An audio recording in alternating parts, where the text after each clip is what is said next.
Ari na, luto na ang chicken ng dalawang anak ng masipag.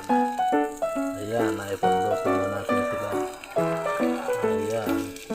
Tingnan natin, baka naman natin ating lutos-lutos.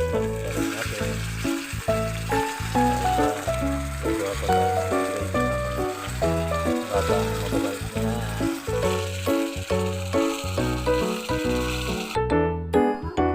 Ito na mga insan, mga kabayan, luto na gravy sauce ng manok ng mga batang dalawa na masisipag.